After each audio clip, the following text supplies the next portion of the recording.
The Mike Weatherford Show is proud to announce we are now officially powered by TEC. If their fiber optic internet service can handle everything we throw at it here in the studio, from videos to calls and live streams, you better believe they can handle your home or business too. If speed, stability, and service is important to you, you can count on TEC. Thanks, TEC. Now let's get to the show.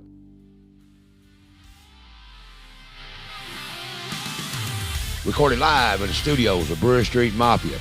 This is a Red Dog Fred production.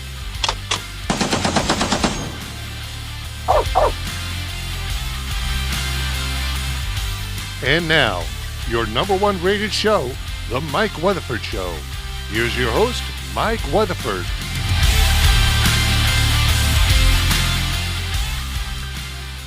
Hey, I'm Mike Weatherford. Welcome back to the Mike Weatherford Show. We're going to have a great show tonight. Do you think it's possible that somebody can be on death row for 30-something years and be an innocent man? I believe so. I believe it's possible.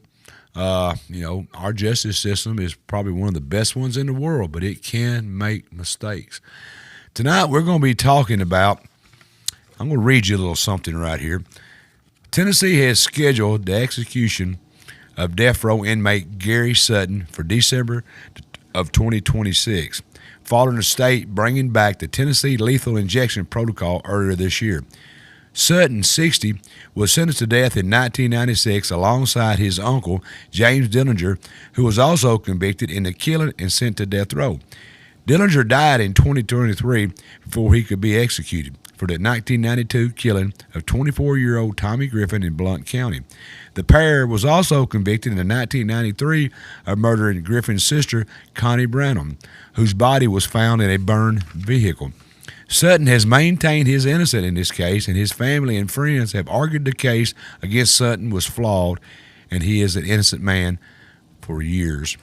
So tonight, we've got some people on Zoom. We've got people in the studio, and we're going to be talking to, I would say it's his ex-girlfriend, or it could be his girlfriend. She can tell you about that. And that's Miss Carolyn Weaver. Welcome to the show, Carolyn. Thank you. Thank you for having us. Thank you for caring about Gary's story. I was Gary's girlfriend back at the time, and I was with him when all this happened. He went to prison, and I hung on for about four, maybe 5 years after that, and then I just had to go my own way. Right. So we reconnected 5 years ago. Wow. And it happened because I was at my mom's, and his face came up on the news that he had an execution date.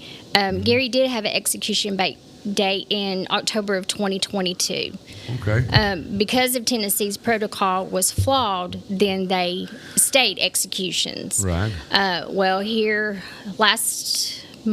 Just a few weeks ago, Gary got a new execution date. It's in December of 26. December of 2026. But just to say that I was gone for 26 years and then came back, when I came back and Gary got that first execution date, I knew he was innocent.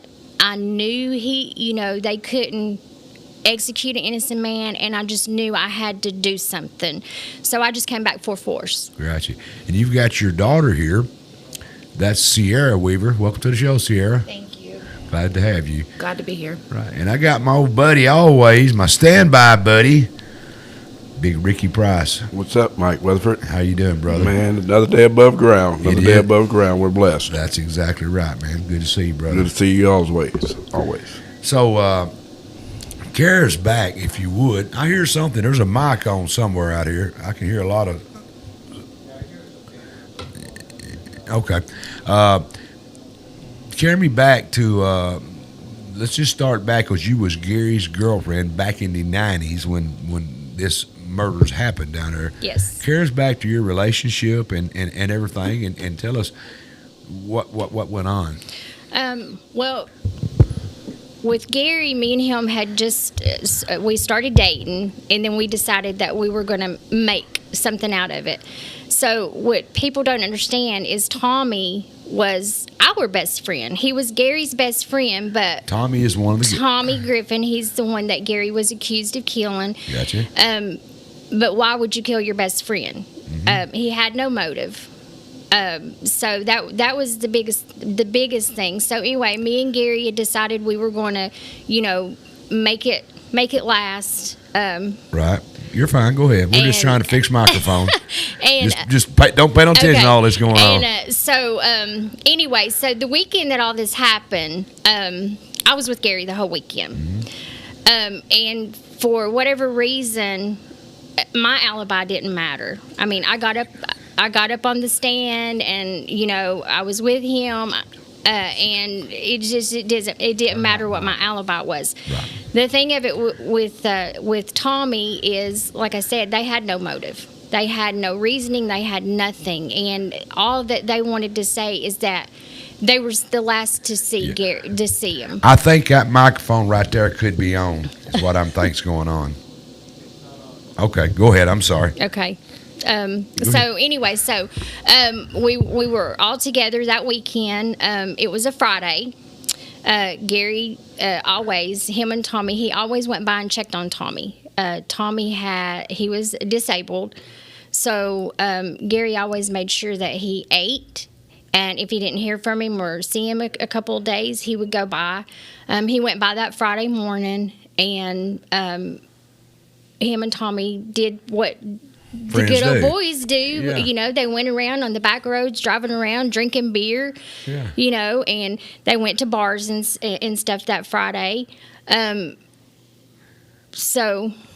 we got some pictures. Oh, yeah. That's younger pictures. That's younger pictures of him. Wow. Who's them two in that black? Cheers. That is Gary, and that is his brother Jimmy. Gotcha. Okay. So them two, Jimmy was, you might as well say, a father figure to Gary. Gotcha. He took care of Gary. Jimmy and Diane took care of Gary most of his life. Wow. So it was. That's good pictures. That's a good picture. Yeah. Those are good pictures. Right. There's some more pictures of Gary. That is Gary's dad. We just lost him 2 weeks ago. Oh, Jesus. He was 93.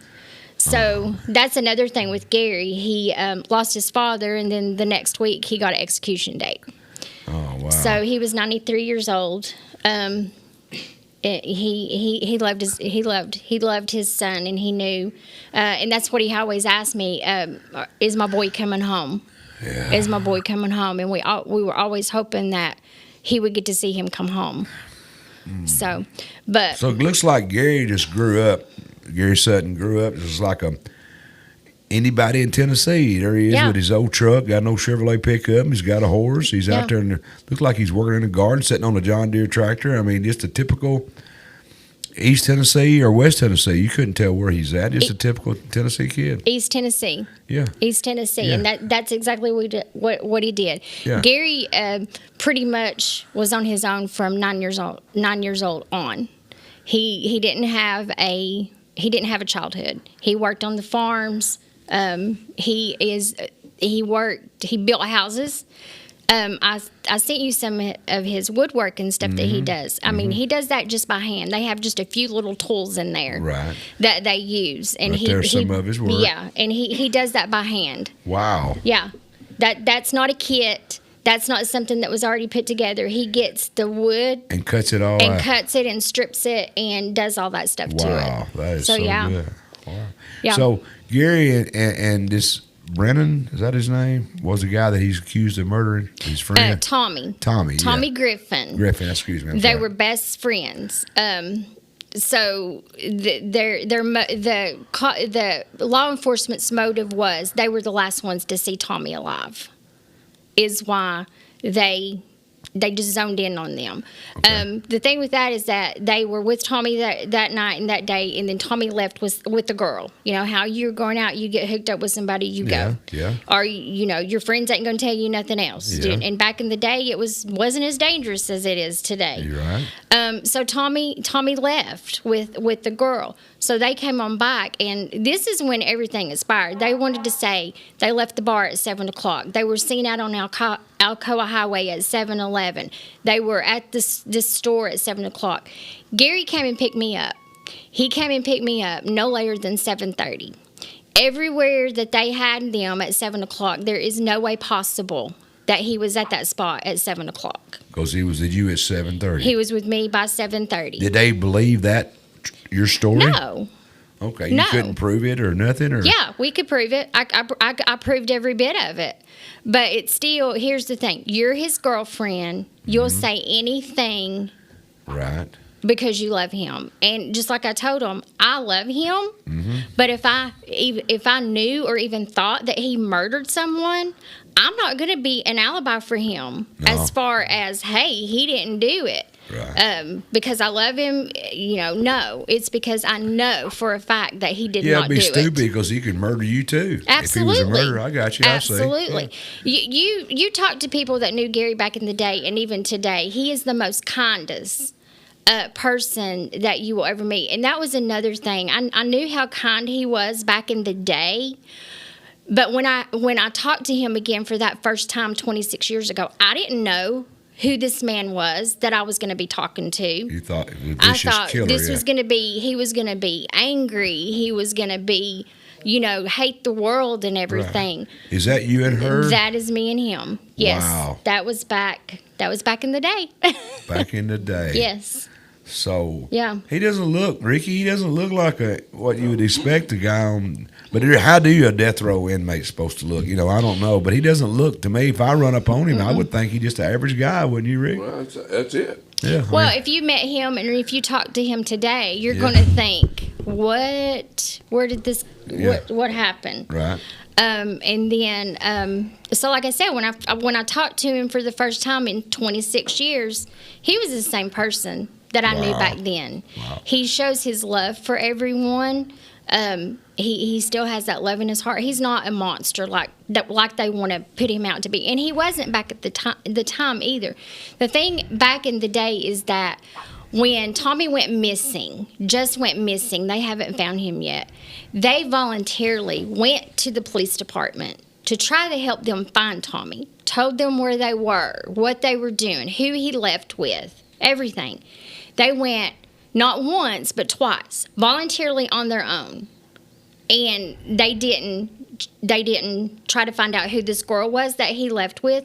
So the thing of it is too is they went and bailed him out of jail. Tommy, at some point when we left them, he got put in jail for public drunkenness that night. Okay, so he left with a girl. He left with the girl and got public drunkenness. and got put in jail. So they went and picked him up. They did. They went and picked him up after they could go get him. Okay. So when they came out of the jail, that girl was there, and Tommy left with her again.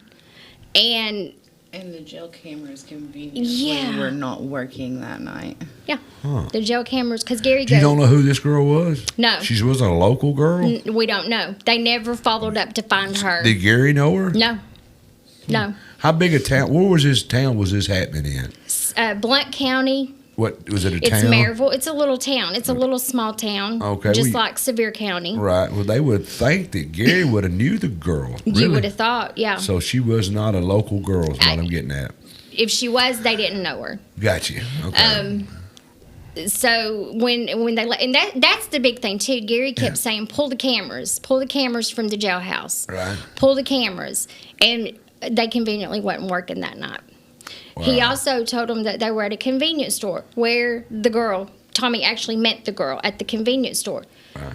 They waited to go pull those cameras like days later, and back then, it was a VCR. Yeah, just VHS, recorded they over. recorded over.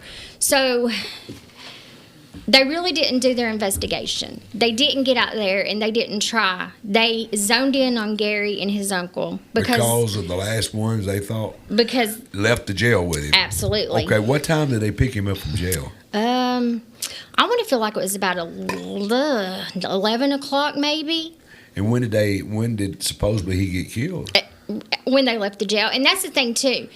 When they left the jail, they came back and got me. James and Gary came back and got me and James's wife. Mm-hmm. We went over to Pigeon Forge to eat at the Huddle House. Well, when we were at the Huddle House, that's when they say Tommy got killed. Well, we didn't know at the time that we even had a witness that seen us at the Huddle House until years later. We had no idea who she was. And she said, yeah, I seen you all at the Huddle House, and it was this at 11:30. I think it was 11:30 we were there. And they didn't care what she had to say either. They didn't want to hear anything she had to say. Wow. Why was they zoomed in on? I think. Now, was they just as much on his uncle, Dillinger, at the same time? They wanted his uncle more. They really wanted his uncle. Why? Well, because he was a smart ass to him. Okay. I'm sorry. Well, you're I'm sorry. fine. He was smart ass he was ass is in the Bible, but go he ahead. was already a smart aleck to them and stuff. Did either one of them have a record? See, I don't know nothing about this. So, You can tell. No, they didn't. Gary didn't. I mean, Gary got public drunkenness or DUI or something like that. But he was just a good old country boy. Now, had Dillinger had any priors, felonies, or anything? No, not that no, he didn't. They were just backwoods country boys that worked all week. And got drunk on the weekend. Drunk on the weekends, got into bar fights, but anybody can get in a bar fight. That don't mean they kill it. Like you and I grew up, Ricky. That's hard. Yeah. Hard Typical. living. Fast cars. cars. Oh, I got you. Women, Yeah. Oh, yeah.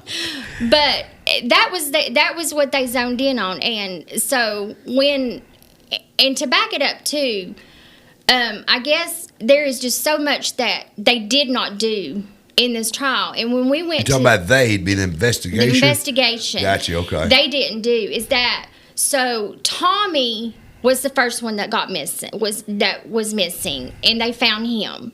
Dead? They found him dead on the banks of the river in Wallen, Tennessee, which is right at the foot of the Smoky Mountains. How far is that from where y'all live? About 45 minutes. Wow. Yeah. Pretty good little trip. Yeah, a pretty good little trip. And so that's why the time that they were given, that they were here, and back to here, there was no possible way to even make that on the back roads, going 100 miles per hour. It just wasn't possible. Did they? Can I stop you? Yeah. Did Gary and his uncle, right, Dillinger? Mm-hmm. Did they think they had a good alibi? Did they think was they worried about getting convicted? No, they weren't even worried about being a suspect. Yeah, I don't even think they felt like they needed an alibi. They didn't need an alibi. Yeah, Wow. So the guilty verdict was just a complete surprise. Yeah. So go ahead with your story. They found him 45 minute drive probably away. about 45 minutes, wouldn't you think? It was about 45 minutes away. Yeah. From where they live at. Yeah. Did they have any connections in that town? No, not at all. See, even with the place is called Howie's Hideaway, Gary said he hadn't been there much at all. Uh-huh. Is that a bar? It was a biker bar, actually. Oh, over in Maryville. Townsend. Was it Townsend? Well, it's kind of Alcoa, Maryville area, Yeah. Right. at the foothills of the Smokies in Wallen, if you know Okay. anything about that area. But so then Connie went missing the next day, and they were with her looking for Tommy. But when they left, Connie Yeah. being Tommy's sister. yeah, Connie was Tommy's sister. that's the guy that. Okay, now he Yeah. was with Gary. Did you say it? Tommy. Okay, she was with the guy that ended up getting murdered. No. Oh, back up, No, okay. I've got you all confused. No. This is why it's all confused. Okay, So Tommy was murdered, right. they say, on a Friday night. Got you. Connie was found, a week later? Well, so the last time that they seen Tommy was on a Friday night. They didn't find Tommy's body until a Monday evening. But the last time anybody seen Connie was on Saturday when she was out looking for her brother. Got you. Okay. And Yeah. they didn't find Connie's body until it was like a week between Tommy and Connie's body. Was they both found the same place? No. See, Okay. Connie was found in Sevier County, where Tommy was found in Blount County. And what she's getting at... Yeah. I know what where I'm you're getting going. at. Okay. So what she's getting at is, so they found Tommy's body first, right? Blount County. They find Connie's body second, which is in Sevier County. So they have two different trials, right? Because it's two separate counties. All right. They run the trials backwards. So they run Sevier County's trial first, and then they run Blount County's trial. And the whole time in Sevier County's trial, if you read the transcripts, all they talk about is Tommy's murder, and pretty much basically said that the motive for Connie's death was to cover up the murder of her brother. However, no one had been convicted of her brother's murder because they ran the trials backwards. Right. Wow. So why would it's confusing, ain't it? Yes. I'm glad y'all are here. 'Cause I very don't. confusing. I mean, it's not a funny matter, but it's weird. It's not. It's not funny. funny. It's funny, strange. It's yeah. funny, strange, Yeah. and it's funny, confusing. It is very confusing, especially when it's almost like a double jeopardy in a way, because like when we get confused when we Yeah. read in transcripts, we'll be like, wait a minute, are we reading Sevier County's transcripts or are we reading Blount County's transcripts? Because there's so much that's said in Sevier County that you think should be in Blount County or vice versa, or stuff that was used in Sevier County trial that never should have been used in Blount County. Like, it's just... Is it the same prosecutor on both of them? No, but they worked together because we had Sevier County's prosecutor came over and sat with Blount County's prosecutor during the trials. Wow. So they both was Tommy and his uncle James Dillinger, is that correct? Mm-hmm. Was they tried separate or together? No, they wouldn't separate them. No, they wouldn't separate They them. begged them to separate them, and they wouldn't separate them. And through the whole, like, because here's my thing. Who's they? Who's they begged them to? Their lawyers and attorneys like begged for them to separate the trials, because here's my thing. I'm just a transcript person. Obviously, I was not old enough to remember all of this. Sure, I was understand. one. I mean, I'm one. So I Okay. was one. Okay. But anyways, so like they wanted to separate it and they wouldn't. And if you read the transcripts, it's always Dillinger, and then they would like come at the end and say Sutton too. Wow. So that's where you're getting the idea they was after the Dillinger guy. Yeah, I think because he was a smart ass. Yeah, pretty much. So that's, I mean, not calling you a liar, don't take it wrong, Right. but that's for being a smart ass puts you on death row? Well, you wouldn't think it would. No, I mean, if a cop would do that, that's hard, man. What Well, kind of cops we got, you know? You got to Because realize. I'm a smart ass and I don't want to get on death row. You know what I'm saying? That's Yeah. hard. It is If hard. That's hard. That's crazy. Ricky, help me out here.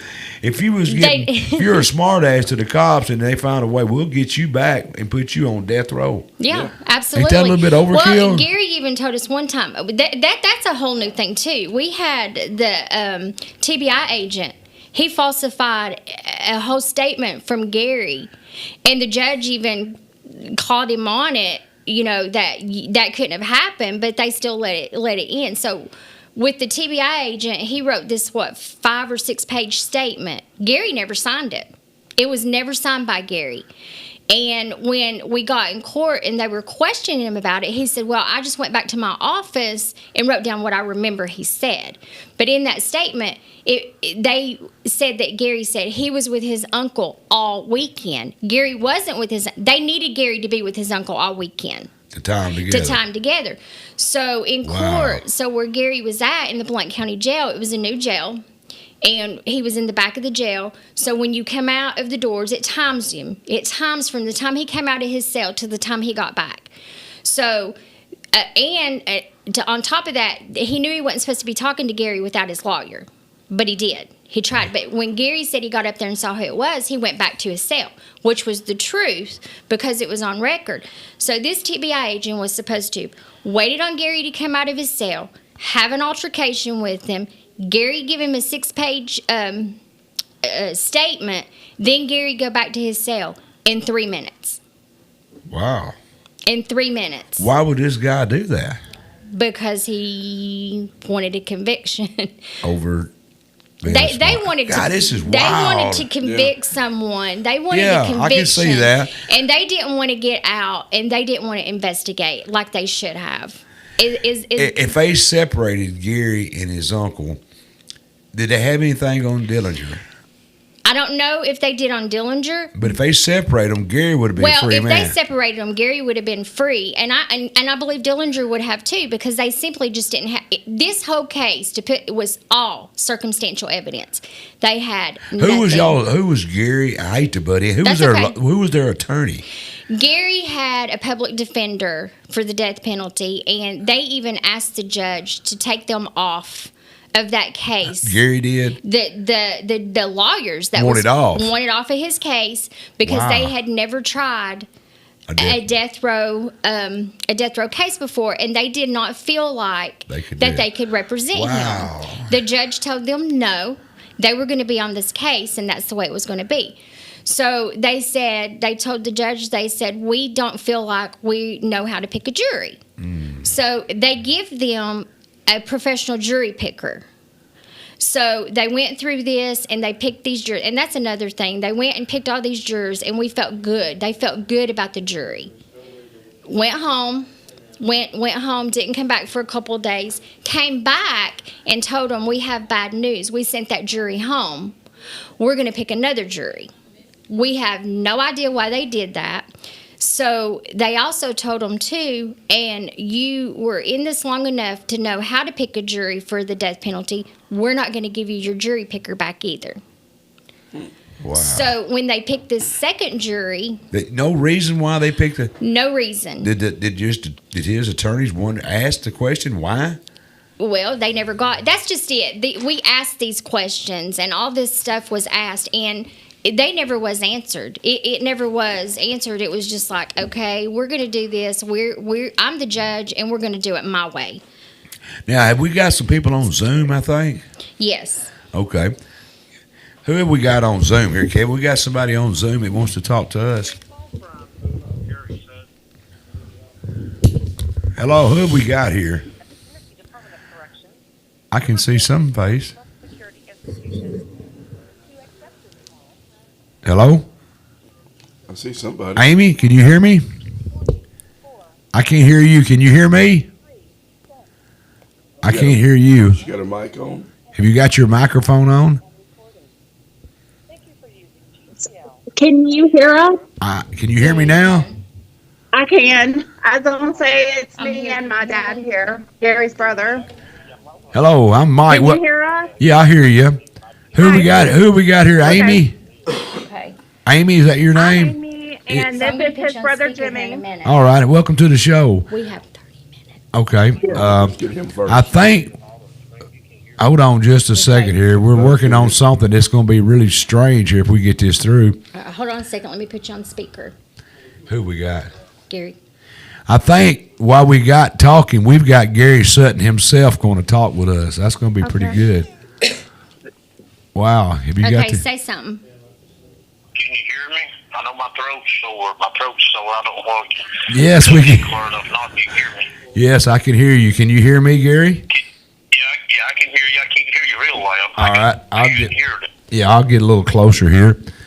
I'm Mike. I'm the host of the Mike Weatherford Show, and you're Gary Sutton. Gary Wayne Sutton. Yeah, I've heard your show Summers. I don't know why I heard it at. Maybe on the radio. Is it on the radio? No, sir. It's on all your platforms. Podcast. It's on most all your major platforms.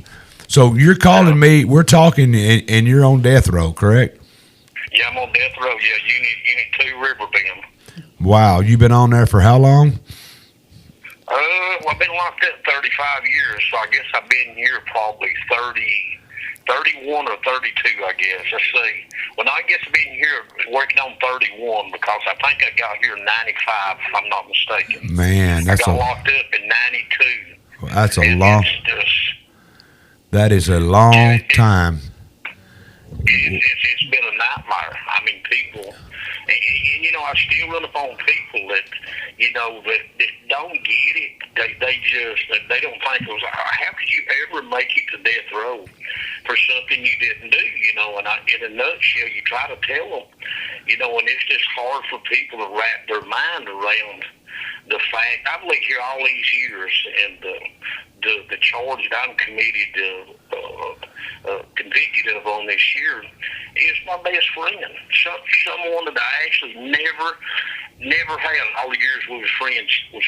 Never even had a harsh word with him, let alone want to hurt him or do something like this. I'm not a very argumentative person anyway. Yes, sir. But it never had a harsh word with him. Wow. What do you think? Carry me back. I know you've got a limited amount of time you can talk, and I want to tell you how much I appreciate you, Gary, talking with us.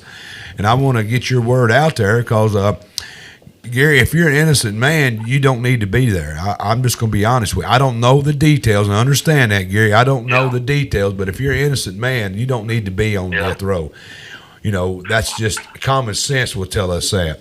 Yeah. Wow, this is blowing my mind. Carry me back to what happened, Gary. How did you end up? In your own words, what happened? Well, Tommy, he was just a real good friend of mine. Me and my wife, I'd been friends with him for several years, a pretty long time. And me and my wife, after we separated, I started hanging out a lot more with him. And in the beginning, I started hanging out with him. Him and his brother had a wreck, and his leg got cut off right below his knee. And I kind of felt sorry for him because he drank a lot and, didn't have a lot going on. But he was just one of these real good guys. I mean, he had a big old heart. Once you got to know him, and pull back the rough edges, he was just a really good guy. And I started hanging out with him a lot, and just got to be real good friends with him, Gotcha. But anyway, what brought this about was really just being around him and being around my uncle. I had an uncle that had some problems out of his older brother, and then that's the reason I think they thought what maybe happened here, that something happened with my uncle. But this guy here, Tommy, and his sister never had any kind of problems with my uncle or anything like that. But I really just got caught up in the middle of something. I mean, like a week before this, I sat down and talked to him a week before this. I told him, I said, we really need to stay away from your brother and stay away from my uncle because it just didn't feel right because they were having problems. Right. And that's basically what we planned on doing. But bring you to the point of where I got arrested, they couldn't even arrested me if they hadn't lied. They went for, and I'm not saying that they lied, and they're saying they didn't. This is common knowledge with the court records and stuff. They pulled a special, what they call a special or secret grand jury and indicted me, and come find out. On both cases, they told the detective, the sheriff, and the district attorney went in front of a grand jury and told them that they had 3 eyewitnesses that could put me and my uncle, which is my co-defendant, on the scene of the murder. That they couldn't even arrest me for that and for that. They started it off for lies to get me arrested and put me in a jail cell, and the lies and the fabrication just kept going right on through the whole thing. They went straight on from there to a circuit court judge and told him the same lie to get a search warrant to search my co-defendant's home, and that was actually ruled illegal and invalid. The search warrant was because he had needed the line for it. They should have ruled the same way on the arrest warrants, but they didn't. But this it just keeps getting crazier. People don't even believe when they get into reading my stuff about what happens. Now, I go on, we had personated person. For instance, we had a store owner where Connie was supposed to park her car, Tommy's sister. Uh-huh. This store owner said, I never give this guy no statement. This detective said, I never signed it or give him no statement. Said he kept coming to me, and he wanted the store owner to say that he'd seen us together at the store. He said, when I left that evening to go home, he said, the little brown car was sitting down in the end of my parking lot. When I come back the next morning, it was gone. But that ain't what the detective wrote in the statement and got up and testified to the jury. He testified to the jury that he seen the white truck, my uncle's white truck, my co-defendant, pull into the parking lot. Said we all three got out. Said my co-defendant got in the car with her and left, and I left in the truck behind him. I mean, that's just stuff that there's no way getting around that in court. It was just a total lie. Wow. Why do you what?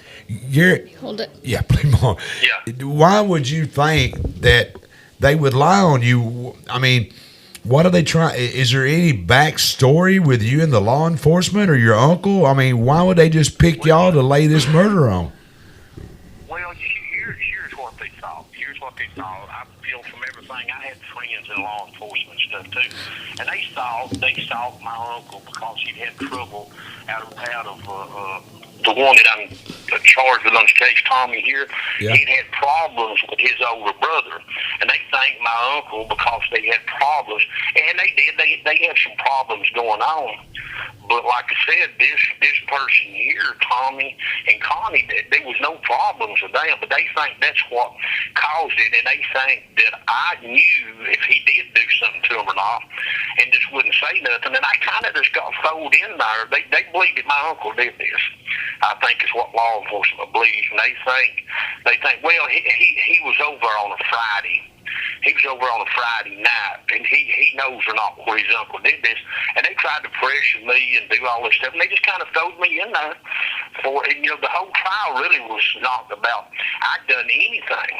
It was just every now and then my name would be thrown in. Well, he was supposed to have been around him on a Friday evening and on a Saturday, and that was basically it. Wow. I mean, there's never been no evidence. You don't get evidence against somebody that didn't commit the crime. And anybody that knows me, I was raised with my grandmother and grandfather, and I've never, I ain't never been no angel. You know, I got out when I was younger and run around the bars and stuff around there like a lot of other country boys did, you know, and stuff. Got in a little trouble here and there, not nothing big or nothing. Right. Yeah. But, yeah, you and I are about the same age, Gary, so I can understand where you're coming from. I'm the same age, about your same age. I might be a little older than you, but we grew up in a different time. In our age, as different it is now. You know, we run around in fast cars, gravel roads, and stuff like that's what we did. That's what I like: fast cars, loose women, and cold beer. Yeah, and throwing them Miller ponies at the stop sign. I don't know if you remember that. That's right. So I can feel for you, but why are you out of appeals? Or you cannot do anything else? I'm out of appeals. You know, I've got some new lawyers now. They're trying to. I'm not showing that legal stuff, to be honest with you. I don't know enough about it. That's another thing where they got me. They take you in there. I'm uneducated. All I ever knew was work. Yeah. You know, if you talk to any of my people, I was a workaholic on the street. I mean, I worked, and I literally, and this is probably unbelievable to a lot of people, I lived by myself. I moved out by myself when I was 10-year old. Wow. 10-year-old moved back behind my dad's house in a camper because I had a stepmother that wanted to kind of thump on me, beat on me a little, you know. Right. Finally got so bad I moved out. Wow. But you know, it was a different time. But my grandmother, my aunt helped raise me. And what I was fixing to say, you know, that this to me was such a kick in the stomach. Right. When they even charged me. I remember laying in the county jail and thinking, wow, here I am charged. They've managed to charge me with murdering my best friend and his sister. And I'm laying here thinking, this is like a kick in the stomach because I lived my whole life never raising a hand to a female. That's one thing my grandmother always taught me. You don't ever raise a hand to a female. Don't ever say that you can't walk away because you can always walk away. And that's why I always lived my life, you know. Yeah. And just to be charged with something like it is it's like a gut punch. It is. I'm like, there's something to stick in my stomach to think about the way I live my life, you know, and just to be charged with something like that. I understand. So when you got first charged, did it just blow your mind? I mean, did you expect any of that? It feels like he's in another world or something. I keep sitting there thinking, they're going to figure this out. They're going to come in here and they're going to open the doors. Well, Gary, you know, we're going to drop charges because we ain't got no evidence against you and stuff. And I think that's going to be it. Do you have any idea? Do you have any idea who did this murder? If you didn't do it, is it anybody you would have knew or hung around with or anything? Well, I know my uncle was having problems with him. Not with these people here, but with an older brother. But they also had another guy that they supposedly went to court on and told some stuff on. Dennis Furrier, he done an interview on it. Right. I don't know whether that could have been part of it or what it was. All I know is that I never had a hand in either one of these people being harmed in any way. So you don't? Do you think your uncle did, or do you think he's above it or below it, or do you think your uncle's involved in it? My uncle was a pretty rough character. I mean, I'm just going to get down to nitty-gritty and say he's a pretty rough character. He kind of got to the point where I didn't hang around him much, because he was, and too, it ain't standing to the other side.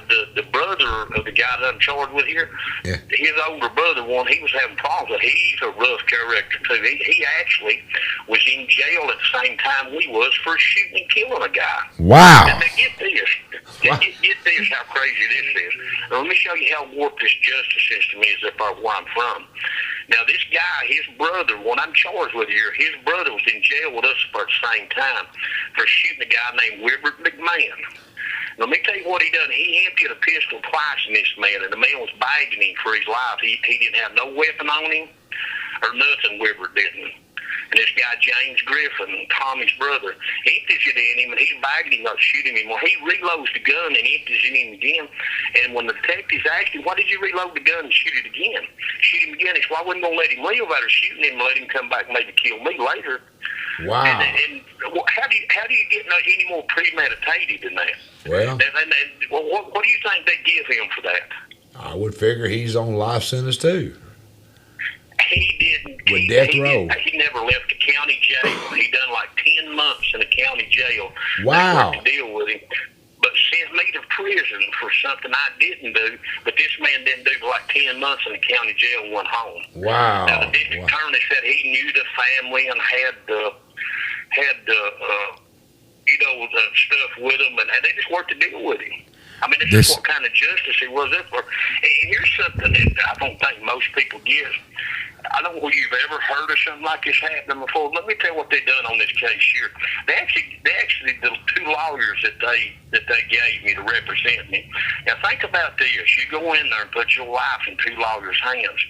These lawyers is begging the judge to get off my case. They said, John, we don't have a clue of how to represent this man.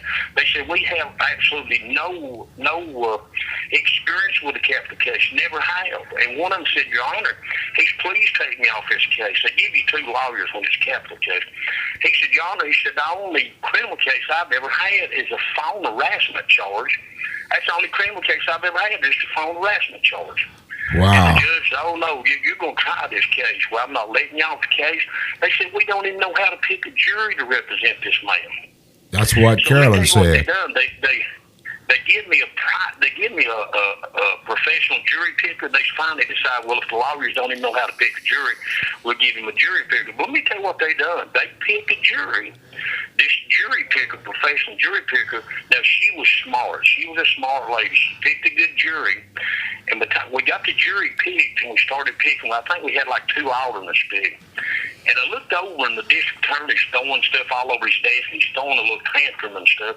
And I asked my lawyer, I said, what's wrong with him? He said, he is madder than hell.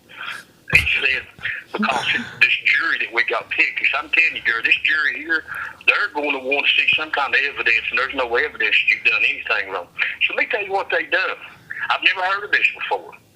The district attorney went up there and had talking to the judge. So the judge said, we're going to take like a 15-minute break, and we'll be back in 15 minutes. And it's like about 10 o'clock in the morning. So they take me back over to the jail. That 15 minutes passed, 30 minutes passed, an hour passed. They didn't come back and get me till later on that evening, about 4 o'clock that evening. Guess what they tell me when I get back?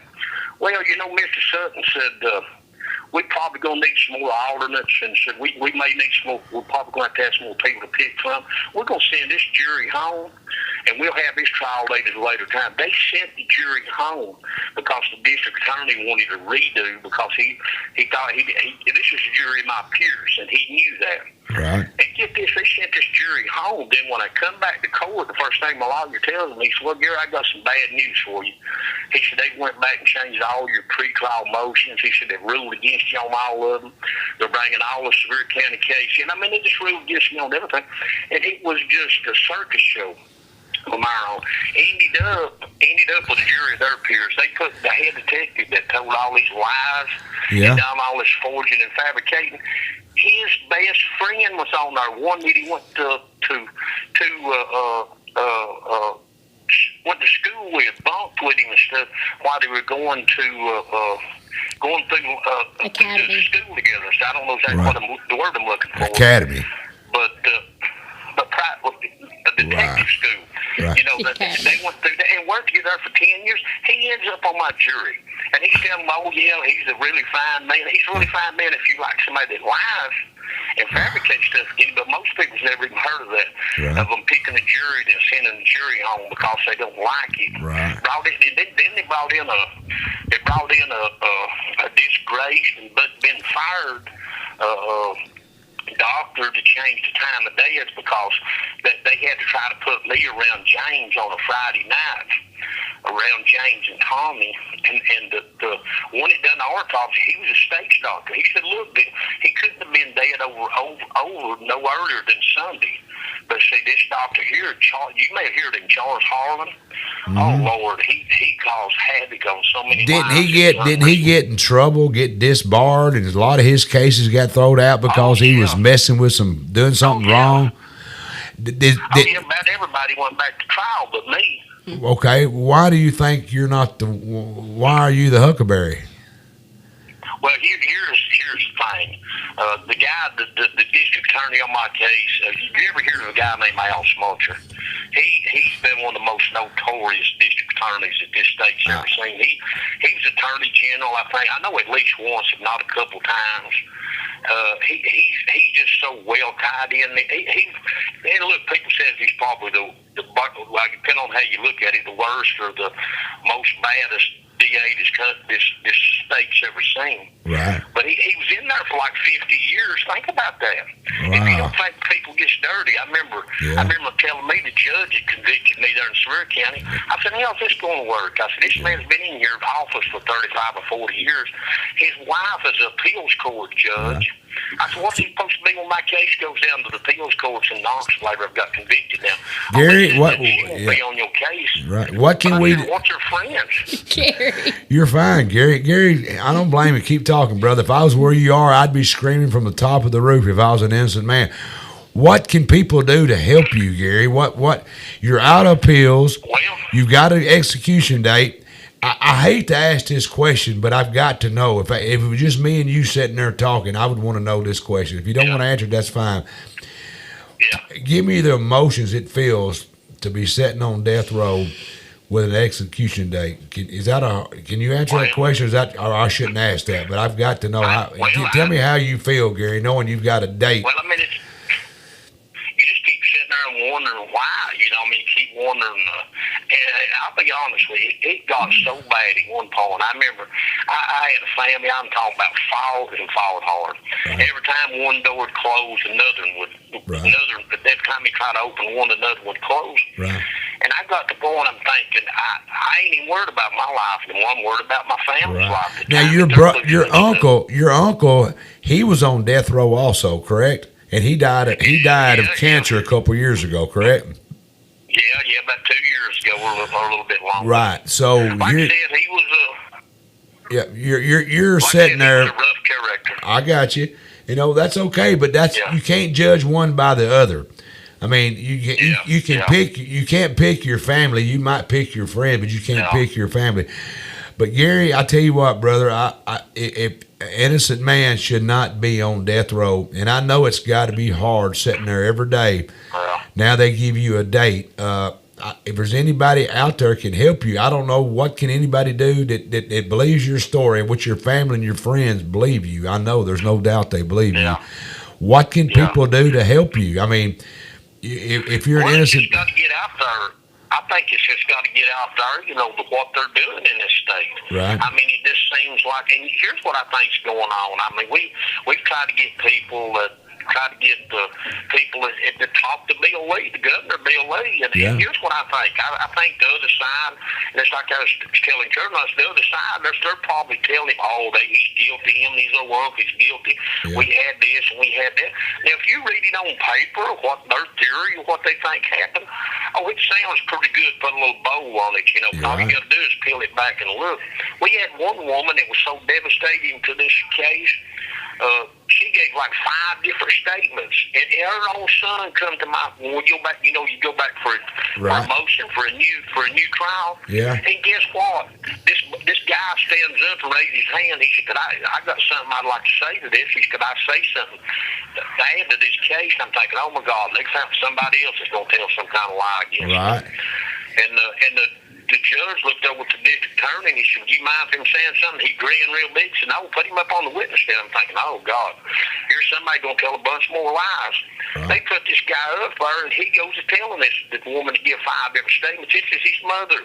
Oh, He man. said, look, he said she never seen this. He said the only thing she's seen a fire through the trees over in the woods, and they thought it was a camping fire, but she never seen no truck coming out of there that looked anything that resembles So would my you, co-defendant's Gary, uncle. would you agree with what Carolyn said earlier?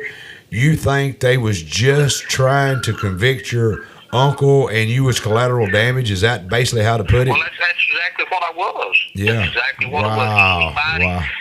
Anybody that knew me knows. Here's one thing people knows me.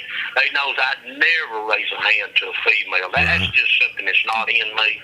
Right. I don't know where. I'll be honest with you. I raise a hand to a female. I don't know where it could if she's coming at me with a gun. I mind if she's coming at me with a gun. I know she's going to shoot me. But Yeah.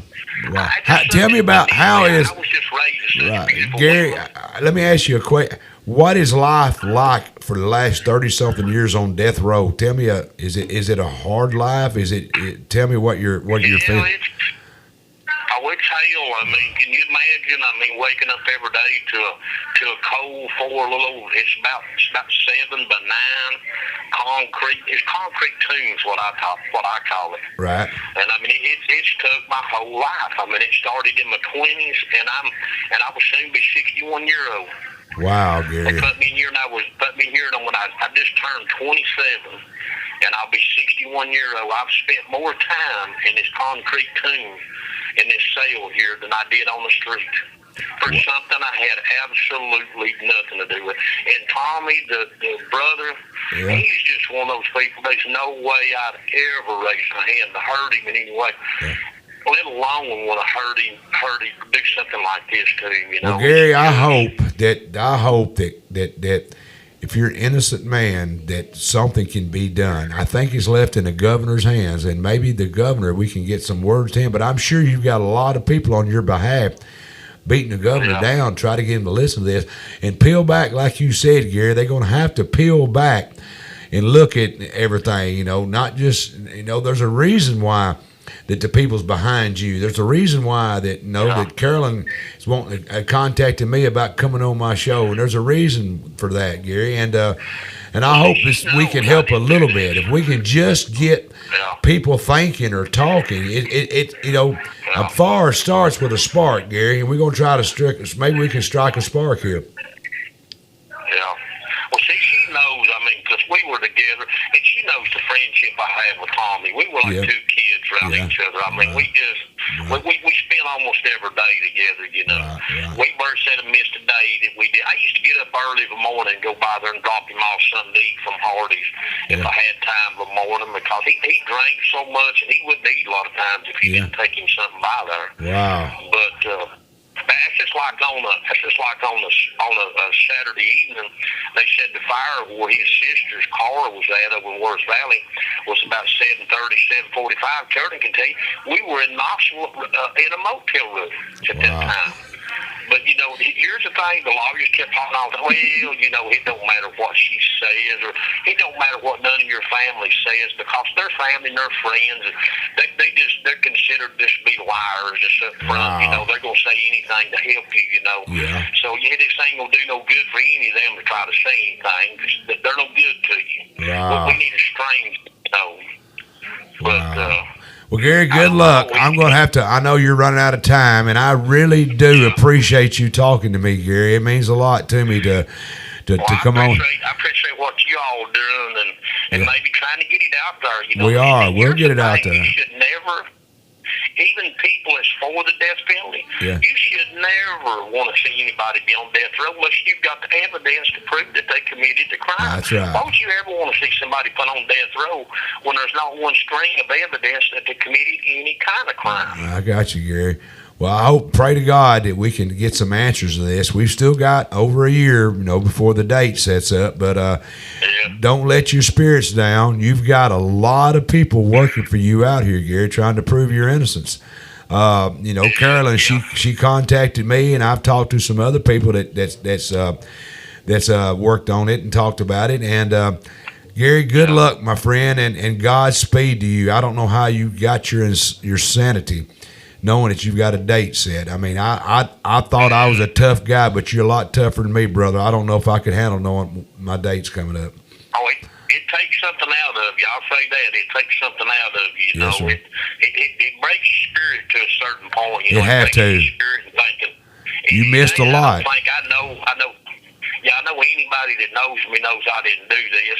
Right. That helps them. Sometimes I sit and think, well, did I ever do things mean enough when I was at them old bar rooms and stuff, fighting with these other old drunks and stuff? Did I do something that's bad enough to maybe there's karma? This is some kind of karma on me or something, you know? Okay. And me and Carolyn had just got to a point where, I mean, it was just things really starting to come together on us when this happened, and I'm thinking, last year I finally met this really good girl, and we're going to just make a life of it, you know. And even Tommy told me, you think this is a girl right now? So I think it may be because, you know, we just get along so good, you know. She's got such a big heart. And that's the reason she fights the way she fights today, you know. I got you. Well, you've got some fighters behind you. I've got your brother and your daughter zooming in. I've got to get with them, Gary. 1 minute. You got 1 minute left. You're fixing to go in 1 minute. Shut this off, but thank you so much. Yes, sir, Gary. Godspeed and good luck, brother. Keep the fight up. Keep the fight up.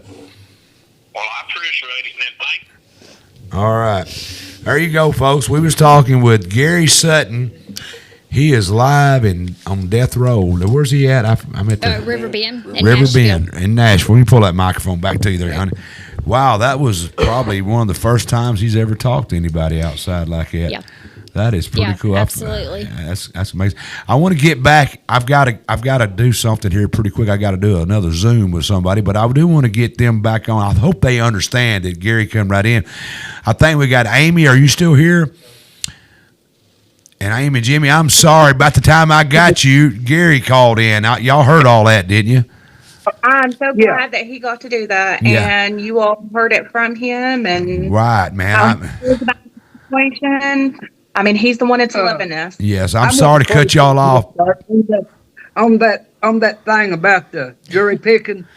Yes, sir. I'm gonna clear that up. You're you are Jimmy Sutton. You're Gary's brother, correct? Yeah. Okay, I want to make sure the audience knew who you was. I'm going to clear some of that up just the way it is straight up on the jury picking. Well, see, they had all the jury pickers but the alderman. Well, it was just like Gary said there. The district attorney, they seen that they had messed up and let them have a jury picker, professional one.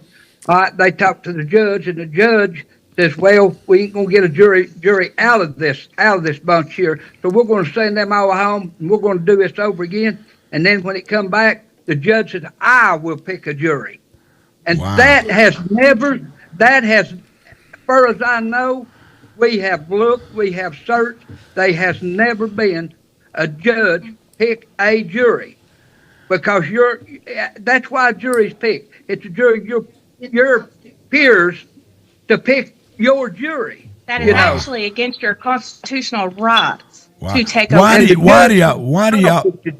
Why do y'all think that they picked Gary and his uncle? Blame this on it. I keep thinking if they're innocent, you know, which y'all know, and I'm on the outside looking in. You understand where I'm coming from. Why would they pick these two? I think it's like this. They couldn't find nobody else, and that was the closest ones that they could get. Because of the connection there. Al Smucker absolutely hated James. Right. Who was he now? James Dellinger. Yeah. Oh, Al Smucker. Yes, sir. The district attorney. Oh, he absolutely hated James Dellinger. Well, he absolutely hated DA in County at the time. Right. It would be sorry and sad to think that someone hated you would put you on death row and get you executed. Have we come to that in this country? Is that where we are now? That is awful. If that's the case. It is. If that is the case, that man, is he still alive? He's still alive. Wow. Yeah. Well, I mean, I know they've got their side of the story. I know if you hear their side, it's going to be completely different. That's just how it works. But if that's true, if he hated someone bad enough to put him on death row, what are we doing in this country? I don't know. It's going from bad to worse. I mean, that's the reason why we continue But to another tell thing- everyone that, like, everything that we're saying is in black and white. Yeah, Them getting up anything we talk about, we can prove it. Admitting that they lied, admitting that they fabricated stuff just to zone in on them. Yeah.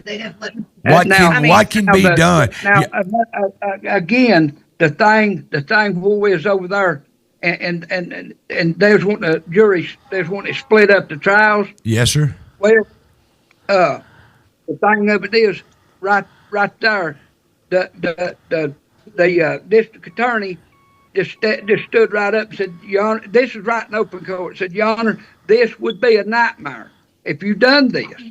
Because we have not got one shred of evidence against Mr. Sutton, we would have to let him go today if you split this trial because we've not got one shred of evidence. Well, did he said that in open court? Why didn't Gary's attorney say I asked this case to be dropped? If the prosecutor said there's no evidence, why wouldn't? Why did you? He did. He asked. It should be dropped. Tell me in my ear if I've got that other Zoom I've got to do. Y'all don't let me forget that. Tell me in my ear. Hold on a second, Mr. Okay. Okay, you just let me know when it's ready. Okay. Let me. I've got another Zoom I've got to do out of California. Can I drop y'all and get y'all back? Would that be okay? I know it's kind of, but when you do a show like it's a fluid show. It just moves. Everything's crazy. That's fine. We're just glad to get any kind of help we can get. Well, I want to be the help because I believe in law and order, and I believe that we've got the best justice system in the world. But you know what? Even the best can make mistakes. And I want to make sure that we're going to execute someone, that we're executing the right person. That's all I asked. If we're going to do this, make sure it's the right person. And if there's a doubt, I want to get it out there. If it's a doubt in anybody's mind, this needs to be pulled back, re-looked at with some fresh eyes and said, all right, we made a mistake or do something.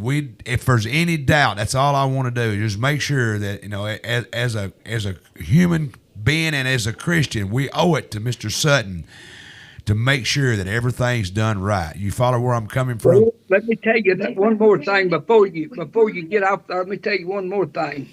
Now, they did get a retrial.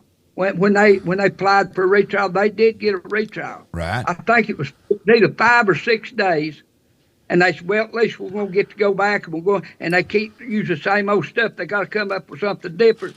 Well, one of the judges up here, his wife is on the appeals court in Knoxville. Mm-hmm. Well, 5 days later, they just turned it back over again and said no. Yep. No trial, no retrial. Wow. Because they didn't want to get back to court because they knew what they done. Okay.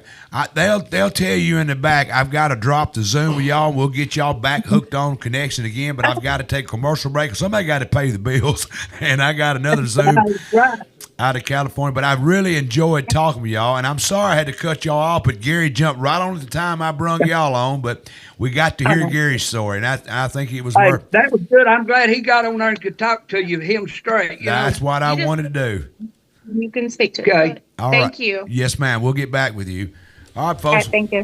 We're going to take a commercial break, and I'm hoping while I'm on a commercial break, we can come back. We can have Tavin Dillard. He is a comedian friend of mine out of California. It's going to be playing in Nashville, and you don't want to miss this part. We got to pay the bills. We'll be right back.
Shattering the image of standard nursing homes and committed to enhancing the human spirit, Charter Senior Living of Paris is focused on removing barriers that can prevent your success and a better life. A unique boutique community with many wonderful amenities, we offer various levels of quality care in an apartment and floor plan of your choosing. The care that Mom has received here has been phenomenal. Move-in day was such a happy day. Caregivers there were so wonderful. It was the best choice that we've ever made. Learn more and request your free resource guide at charterparis.com or give us a call today. When physical assistance becomes a necessity, enjoy the peace of mind you deserve. Chadcox, PLLC provides representation in the areas of criminal law, family law, personal injury, wills and probate law. Chadcox serves Paris and the surrounding area. He does not believe in a one-size-fits-all approach to representing his clients. He reviews every detail of your case to ensure that you receive an assessment that is specific to the unique circumstances in your case. Chadcox is located at 104 North Brewer Street, Paris, Tennessee. Contact us at 731-642-4446. The Downtown Event Center is available for parties, meetings, or family get-togethers. The center comes with spacious seating and an area that will help make serving food easier. If you are having a birthday party, this is definitely the place for you. The Downtown Event Center is located at 107 South Brewer Street. Contact Jessica at 731-642-4992 to make your reservation. Is your tank on empty? For best gas prices in town, fill up at 54 Fuel Mart, 1213A Westwood Street. And don't forget your other tank. Grab hot fried chicken, wings, pizza, and on Tuesdays and Fridays, the best fried fish around. Got a sweet tooth? We've got freeze-dried candies, candy bars, and more. Rainy day?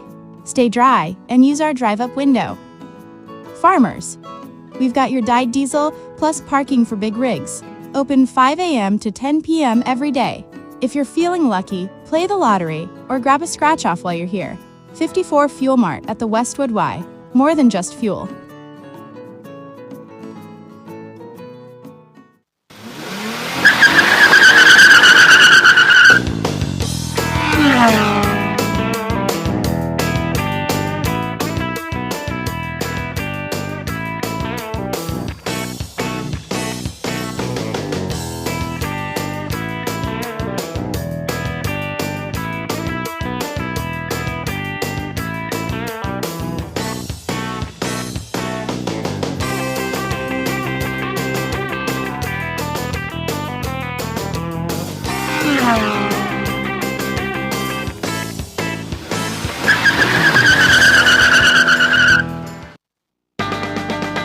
Are you still undecided about your high-speed internet provider? Hey, it's Mike from the Mike Weatherford Show. Let me help you off the fence.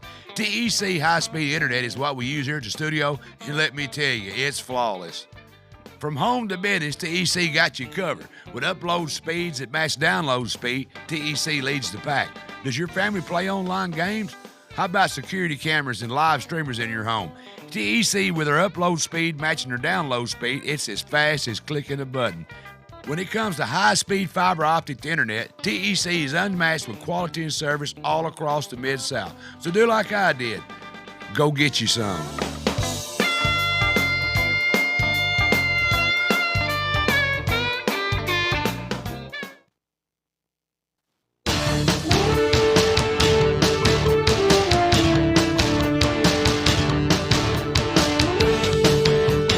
Hey everyone, this is Jeremy Buckaloo reminding you to tune in to Sportscast with Jeremy Buckaloo live every Sunday night at 7:30 here from the Brewer Street Mafia Studios.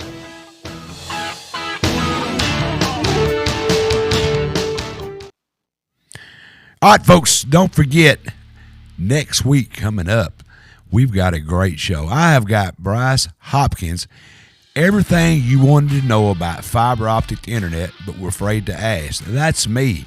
I know there's fiber because, no, they are the official internet provider for the Mike Weatherford Show, TEC. What better way than to get them on here to tell you about fiber optic, what you can expect, what's going on, all the updates. It's just going to be a great show. If you think you know download speed, do you know upload speed is more important? Yeah, that's something you need to know about. So tune in next week right here on the Mike Weatherford Show, and I'm going to be having Bryce Hopkins from TEC is going to be in here, and he's going to be telling me and you exactly what to expect from your fiber optic internet. And don't forget my buddy over at Tennessee Informer. He's got When Freedom Fades, Lessons from Across the Pond, a sober look at England's transformation. Can Tennessee avoid the same mistakes? He's got Pastor Stuart Reynolds coming in and Kathy Henners. That's going to be live Monday, October 20th. The Tennessee Informer. Check him out.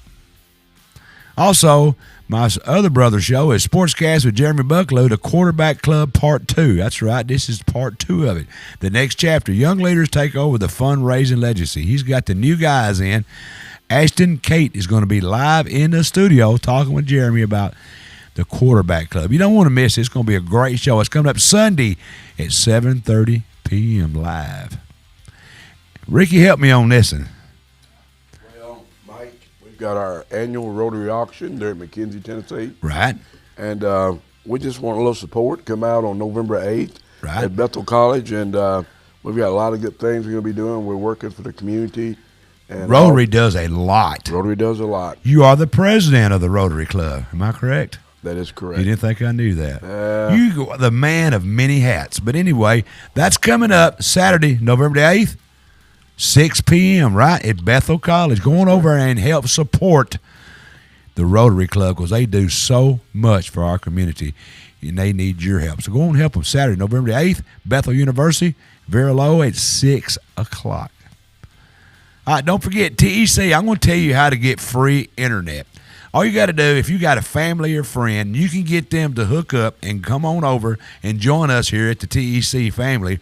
You can get a free month's prescription. Hey, if you're already got TEC high-speed fiber optic internet and you talk to your family, your friends, your neighbors, whoever, get them on board with you. Join the team. Hey, go tell them to get them some, and you can get you a month free. And don't forget, you can follow us. We're live on all the major platforms, Facebook, YouTube, Spotify, you name it, we're on there. If you want to find all of our shows in one place, go to www.myparishtv.com and check out all the great shows going on at Kill Media and Brewer Street Mafia Studios. Hey, you won't regret it. All righty, I think I've got a friend of mine out of California that's going to do a little quick deal with me. If we got him zoomed in, Mr. Tavid Dillard. How you doing there, my friend? Good. What's going on, Mike? How you doing, brother? I'm doing pretty good. Hanging in there. Like a hair and a biscuit. That's right. Exactly like that. And hopefully more well received than one of them hairs and the biscuits. But yeah, I'm here and ready for it to cool off a little more. Right. I'm looking for fall still. Are you coming to Nashville, Tennessee? Tell me about what's going on there, brother. Yeah, I'm doing stand-up comedy tour, and that starts this Sunday night in Nashville, October the 19th. And so it's a 7-city thing, and I got to get out to these different places. It's called Trailer Park Dreams. I don't know about you, Mike, but sometimes I eat too late, and I have dreams.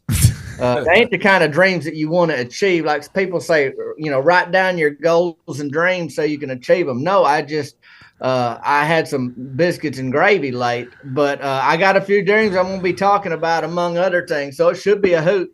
Hey, heading out there on Sunday night. Sunday night, man. We're going to join you. Tell them where it's going to be at now. It's going to be at the City Winery. Is what it's called. Wow. And it's basically and I guess they got these venues. I talked to somebody. They said, "Oh, I've been to the City Winery in New York." So I was like, "Well, I guess they put them in all kinds of places." They gonna let a trailer park guy go into a winery? Do they know what's headed their way? I don't know what they know, but they got tables and chairs in there, and they got a stage and a microphone, and they say, I mean, whoever, everybody, all ages is welcome. We got folks bringing kiddos or whatever, so it should be a party like a borderline family reunion kind of thing. Hope you got somebody else going with you, don't you? Yeah, Jamie French. She's she's a comedian too. And truth be told, she did a tour last year, and I opened for her out in Beverly Hills. And now I'm heading to Nashville. She just moved there. Wow. And so she's going to be opening for me. on Sunday night, and so she's a hoot. So it's going to be a fun time. She's going to start things off, and then I'll be out there, and then there's meet and greet going on too. So, just making friends. I made a lot of good friends in Tennessee, Mike, and you're one of them. So Yeah. I'm just going to try to make a few more. What's Meemaw think about all this going on? She don't like to hear about it, only because if I leave the trailer park, then if she needs to run to the Walmarts and she needs somebody to watch her baby dolls, she gonna have me there to do it. That's one thing. Right. But if I bring her back a Snickers bar or something like that, she'll forget all the sorrow. I mean, that's all it takes. King size Snicker bar. She don't want no postcard or nothing like that. Yeah. She wants something she could sink her teeth into. Right, a donut. Yeah, and that wouldn't be bad. They don't travel well though. Personally, if I have a donut in my possession, it might last 3 minutes tops. But you can't expect me to put it in my pocket of my britches and bring it home to Meemaw and not have trouble. So I'll probably go with a chocolate bar. That's Are you carrying your crock pot? I ain't taking no crock pot on account of just the electrical fires in the airport. Yeah. And they make it hard to travel with anything. And you've been through airport lately? Yeah, it's kind of tough, ain't it? Yeah, they say you don't have to take your shoes off anymore, but I still think they like to see you with your shoes off. Yeah, I do. I didn't know if you was carrying your crock pot and all that stuff with you. I mean, electrical fires is something you got to worry about. Yeah, you got to be careful about all that thing. And I try to basically eliminate as many potential tragedies as possible. So I don't take any Roman candles or bottle rockets, crock pots, or baby dolls. Yeah, any of that can cause trouble. It'll cause fights or too many questions. That's for sure. I mean, if I got caught traveling with a baby doll, I don't know what I'd say because I wouldn't have packed it. Maybe Meemaw'd sneak one of hers in. Right, but. That's a hard conversation to have being a full-grown man, Mike. We had you here in Paris one time, and it was hilarious, folks. Tavin is he's funny. I mean, back when Junior had you out here in Paris one time, we had that's where you and I met, and we become good friends. And y'all, let me tell you something. If you've not ever seen Tavin, you have got to go to Nashville and see this guy coming up Sunday. And I guarantee you, you're going to laugh your hind end off of this guy. He's in the South. I don't know how you say it in California, but around here we call you crazy. Is that what they kind of call it out there too, Tavin? Yeah, that's the same thing. Same exact thing, Mike. It just translates everywhere. Yeah. Yeah, we met at that Henry County Fair. That's exactly right. We did. Him and Tavin did, and we had a big time. We had a lot of fun, and we met through a mutual friend that's gone now, but yeah, good old Junior. Junior's gone, but we had you. Look here, me and you met through Junior, good or bad, right. However you want to look at it. Beep beep. Yep. Junior connected a lot of folks. He did, man. But hey, I'm gonna try to come out there. Dana was telling me she wants to come, so if you look up and see me out there in the crowd, just act like you don't know me. Okay, I'll try not to stare too long. Not too long eye contact. Just kind of glance over and say, "Okay, Mike's here." I'm gonna have to step up my game a little bit. Yeah, Mike's out here because do you want me to heckle you? Are you good I don't enough know. for that? I'm liable to see you out there with a notepad taking notes to give me like a grade at the end, handing me a feedback form. I might be eating a donut. No, well, that ain't a bad idea either. Bring yourself a donut. I might not bring the whole crock pot, but I'll bring a lid just in case you break your crock pot lid. We'll have one extra. Your man's always got to have an extra lid for his crock pot. Because you can trade it for things. Sometimes you can trade your crock pot lid. If you're out somewhere and something happens and you don't have no money and you got your crock pot lid and somebody's broke their crock pot, you can always trade it in. I'm just thinking. You got to stay ready, and in the South, you never know when a potluck's going to break out. Yeah. So you need to you need to travel with some of that stuff. Yeah, you got to have it. That's just called thinking ahead. Yeah. And that's what smart folks do. Right. And you smart folk, Mike, you smart folk. Well, don't confuse me with that because I might resemble some of that. I know. I understand that. That's fair enough, buddy. That's fair enough. Tavin, I appreciate you, man. I hope I kept you a little later. I know you had a lot of things to do, but we had a guy on my show a while ago that's on death row, and I got to talk to a guy. That was pretty interesting conversation. But that sounds like that was worth the conversation for sure. It was, brother. Hey, I appreciate you, man. And Everybody, we're going to put it back up there. Where you can find Tavin at, I'm going to tell you something, guys. Y'all need to go right now. Find him on Facebook. Find him on YouTube, TikTok. And when you're having a bad day, just find this guy, watch some of his stuff, and I guarantee you'll pee yourself laughing at him. All the places to find him right. Hey, he's even got a picture of him eating a donut over here. Look at him. Talvin is my buddy. He's going to be in Nashville, Tennessee, the 19th, which is coming up Sunday. It's going to be at the winery. And tell them what all they can expect one more time, Talvin.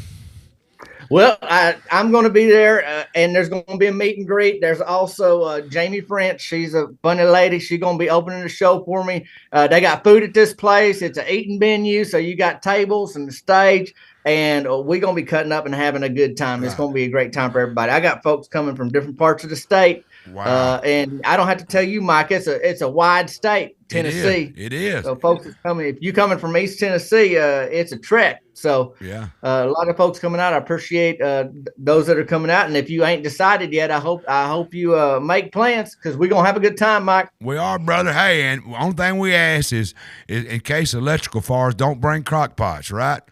That's right. We don't need that. I guess the city winery got their own kitchen, so we just don't. We're gonna trust them on this. We're gonna trust them, brother. Stay in touch. Good to talk to you, my friend. It's never a dull moment when Tavin's in the house, folks. You got to go see him. He's a good friend of mine. He's going to be in Nashville, all the way from California.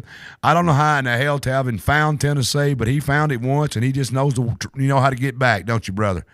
Sure do. I sure do. Thank you, man. I'll see you. I'm going to try to be there. If you see me out in the crowd, just kind of wave just lightly, just a little nod like you know who I am. I know how to do that. That's it. See you, brother. Talk to you soon. All right, we'll see you, bye. Thank you. There you go, Tavin Dillon. Good friend of mine, a comedian out of California. He's going to be in Nashville, Tennessee at the winery. Trust me. Right now, with all the stuff that's going on in the world, it's good to have a little bit of a break, and Tavin's a good one to go break. Well, all right, now. Don't you Kenny Boone's farm up there. I might carry my crock pot lid in case I break down. You can always trade a crock pot lid. It's always handy. I think we got Cassandra Young on the line. Cassandra, I'm sorry. Yeah. Are you here? I am. Hey, welcome to the show. Now, I think you're Gary's daughter? I am. Wow, Did you hear him talking to me a few minutes ago? Did you get in time to hear that? Yes, I did. That was something, wasn't it? Yeah, I'm so glad he was able to call in. That's good stuff right there. Tell me, I can't ask you how old you are. I guess I can. You're a young girl. I can tell by your voice. You're probably a young girl. Have you known your father when he wasn't on death row? Did you ever see him when he was out? No, I was a year old when he was put in prison. Do what now? So this is really, can you hear me? Yeah. Well, how old did you say you was? I was a year old. Wow. And so really, this is the only life that I've ever known. We have the best relationship we can, though, being under the circumstances. Wow. I don't know how you can. It's got to be horrible. Horrible. It has to be to have your father on death row. And I'm sure in your mind, he's innocent, correct? You know all the details. Yes. Wow. Yes, he is 100% innocent. And it is. These people have taken my relationship with my father my whole life. Like, it's nothing to them. They haven't had to, the people that prosecuted him and done this to him, they haven't had to live with this. But they did take mine and my father's relationship all these years. Do you have children?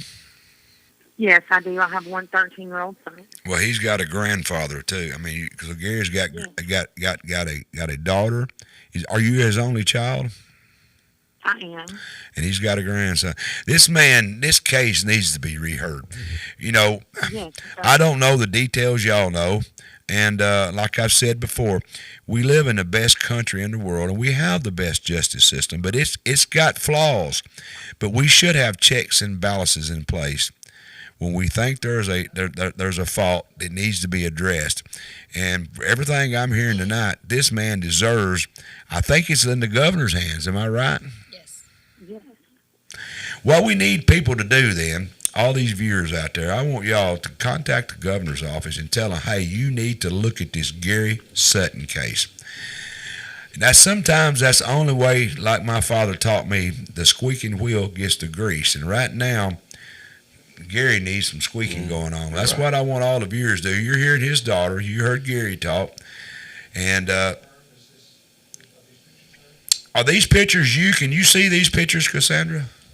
I can't. I'm not able to when I'm They on are. the phone. They are. Okay, we're looking at a picture of you and your dad when you was a young baby. And I'm going to tell y'all something. This right here don't mean nothing to nobody, but that picture in the top center and the one on the right, there's a picture of me and my daughter, and I had a hat on, and I was sitting in exactly like he is right there. So that could have been me. You know, Gary and I'm going to tell you that couch is probably the same couch too because that was a couch pattern back in the day. I can't see the picture, but I know the picture you're talking about. I got a picture of me with my shirt off, and I'm sitting there, and I had a beard, and I had a hat on, and I'm hairy chested like that, sitting right there, and that is haunting to me. How if this man is innocent, and I keep saying if because I don't think that I don't trust y'all, but I have to say if. You understand me, please do. If this man is innocent, anybody could be sitting where he's sitting at. We need to get it. That is so true. Anybody. That's exactly. We're not in communist or socialist country. We're in the United States of America. We have the best justice system in the world, but it has its faults. And what happens when you have its faults is there's checks and balances, Ricky, that comes into the effect. And we run through all them. And now I want you, the viewer, to at least get the governor. I don't care how you feel about the death penalty. Yeah, there's cases that I believe it ought to be carried out. But let's get the governor to look at this case with open eyes, peel it back, and look at it, and make sure before December of 2026 that we're not executing an innocent man. That's all I'm asking. Call the governor, contact the governor, and tell them, hey, Gary Sutton's case is, I don't care what the prosecutors and all these lawyers have told you, you look at it, or you meet with someone, and let's peel it back, Governor Lee. You're fixed to get out of office, it's your last term. Peel it open, look at it, and make sure that we're not killing an innocent man. What else can I say? That's really all we're asking. Is we just want Governor Lee to just listen to us. Well, we got to get the people. The people voted these governors in, and that's the only ones they listen to. And if we can flood his office with phone calls and letters, if we can get these viewers to do that, I want y'all to do a campaign. I'll do it too. I'll do some more little shorts on it. Just call the governor, man. I ain't asking much. Call his office and say, Governor Lee, look into the Gary Sutton case. If he gets enough of that, his PR people will say, hey, there's something going on with this. We're getting phone calls. Let's flood the governor's office. That's all you got to do. We ain't asking to release an innocent man. We're not a guilty man. We're not asking you to let a guilty man out. We're saying look at this case and let its own merit settle it, is what I'm saying. Y'all help me here. That's exactly what we've been screaming. Right. We've been to the Capitol. We need people. We need people. We need the other we people. Need people. Right. And I can only imagine Cassandra, am I saying her name right? Cassandra. Okay, we're all in the South, but I'm on the other end of the state, so we might say a little different. But okay. But all we need to do is get these people. That's what we need to work on. We need to work on getting people to contact the governor's office. Because I think before you was telling me they wouldn't do anything because it was something was messed up with the way they was executed. And Governor Lee said, well, when they start back, I will look at this. Well, by God, let's look at it. Let's get it done. Let's get it up there. Yeah. Now, he said when he got an execution date. Well, we have the execution date. We got it. That's all we got to do. Cassandra, they changed the spelling so my country hind end could say it right. This is what I love about my crew. And you see my crew crawling around. I've got the best crew. I don't care. I'll put them up against Fox News or anybody. I've got the best crew. We just got to get the people. Y'all know what y'all are doing, but I know how to promote, and I'm going to tell you, you get the people. You scream from the top of these buildings, and you get people to write letters. You get people to call. You do whatever it takes to get this governor to at least look at this. You hear me? And I'm going to try my best to help you. We appreciate all your help. Well, I'm one man, but I got a microphone and I can talk. Anything else you want to say? No, don't thank me. That's just what we do. We're all humans. We're all in this old world together, and we all make mistakes. So let's just try to make sure we're not making one. Yes, sir. You tell me what you want to say. Go ahead. Anything else you want to say?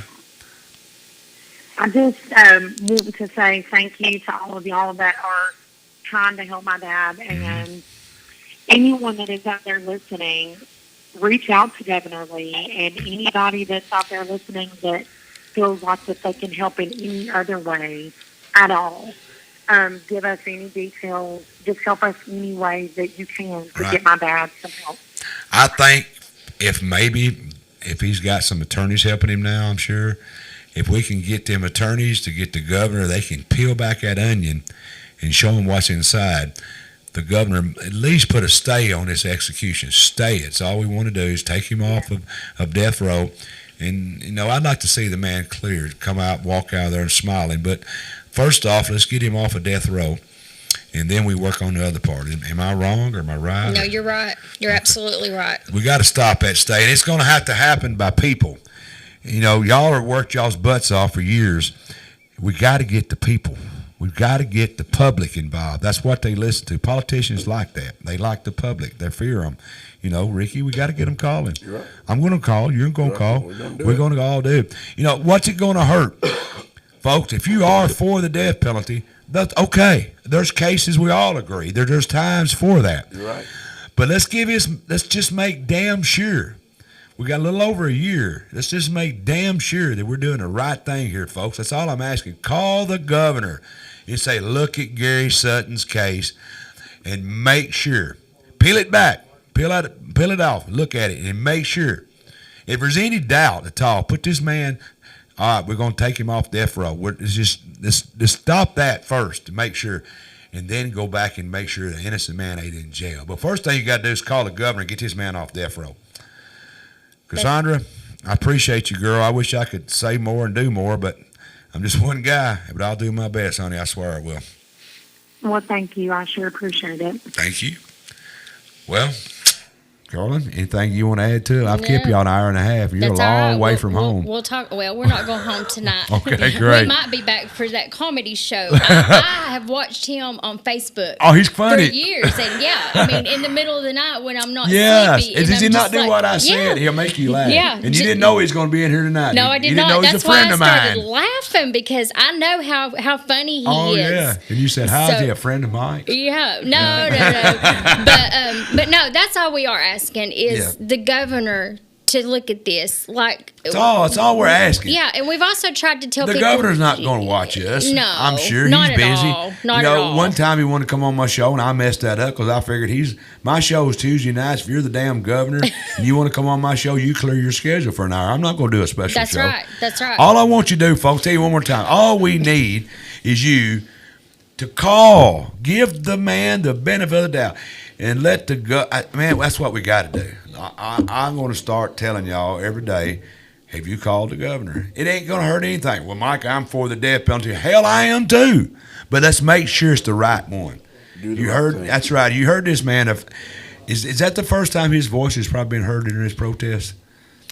Live, yeah. First time it's been live. Yeah, because it absolutely is. So you heard it live right here. We got him live on here because this man is going to get executed a little over a year from now if we, the people, don't do something.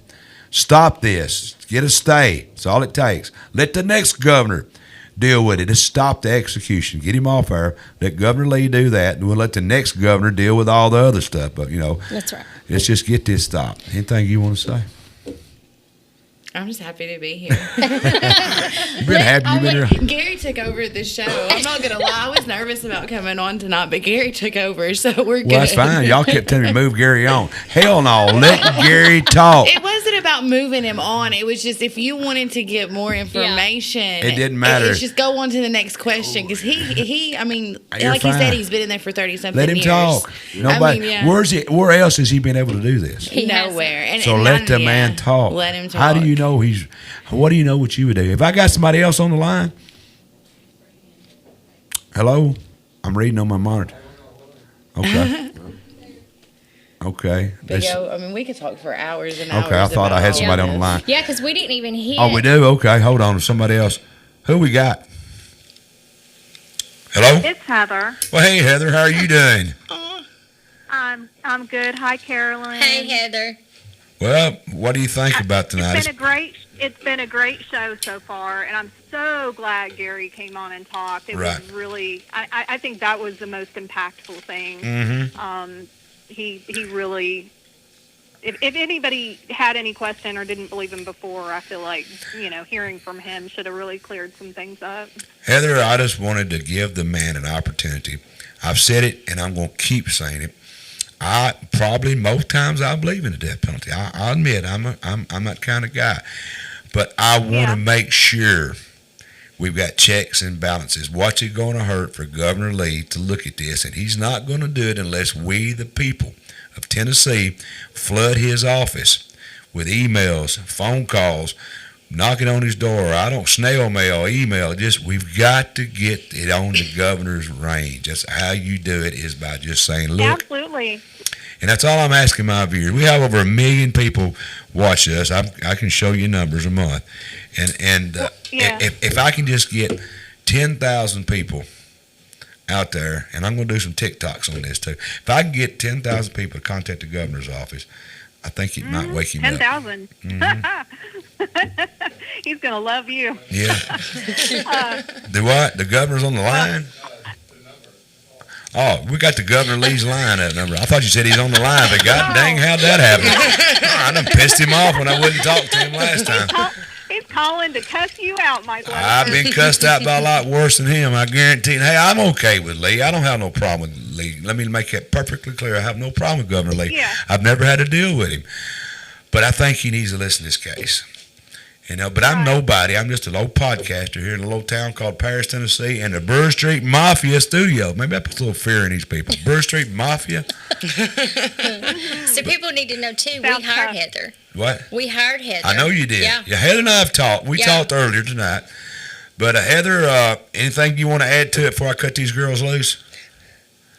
Well, I mean, I'll just say the same thing I've been saying for years now, that this is not a question of what was wrong with Gary's case. This is a question of what was right with Gary's case. Nothing went right. The investigation was botched.